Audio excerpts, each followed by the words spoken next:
One of my many favorite features in InDesign CS5 is its ability to recognize layers. So, if you are working with aerial photography or maps like you see here on your screen that were perhaps created in Photoshop and you're using different layers, so let's take a peek at Photoshop real quick. And we can see on this particular Photoshop file, I went in and just real quickly created some layers. So here I have a layer for Operations Center and a layer highlighting the Operations Center property. And then of course we have the background that we can turn off as well, right? So we have 3 layers. So if I minimize this and then come up to this page where I have embedded this image, and I click to highlight it, if I go under the Object menu, Object Layer Options, it's going to bring up the Object Layer Options dialog box.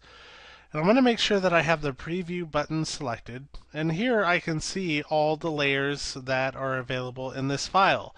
Now the great thing about it is Photoshop doesn't have to be open. InDesign automatically recognizes these layers. And I can turn these layers on and off directly inside of InDesign. So maybe I don't want that ugly yellow outline or that text just looks god-awful right there in the center. I can highlight, turn on, or off any of those layers as I see fit. Now, another bonus to this is update link options, and the default is keep layer visibility override. So what this refers to is if the native file is edited in any way, should InDesign automatically update that file?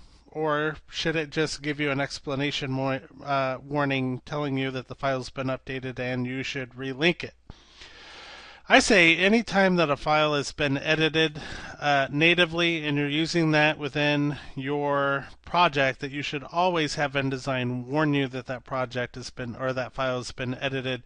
Otherwise, you go to print and you may have undesired results. So my advice would be to keep it at its default. But of course, if you come in here, you're not really making edits to the original, you're just telling InDesign which layers to use. So by default I had all 3 on, but I'm going to remove operations from there and select OK. So when I do that, from now on, anytime that I'm using this file, unless I otherwise specify, I'm only using the layers that I've instructed InDesign to use, but I'm going to know if somebody goes back in and makes an edit to this PSD file, if an edit has been made, and then I can always come in and choose what options I'm going to show depending on what layer was selected. So just one or another nice feature here in InDesign CS5.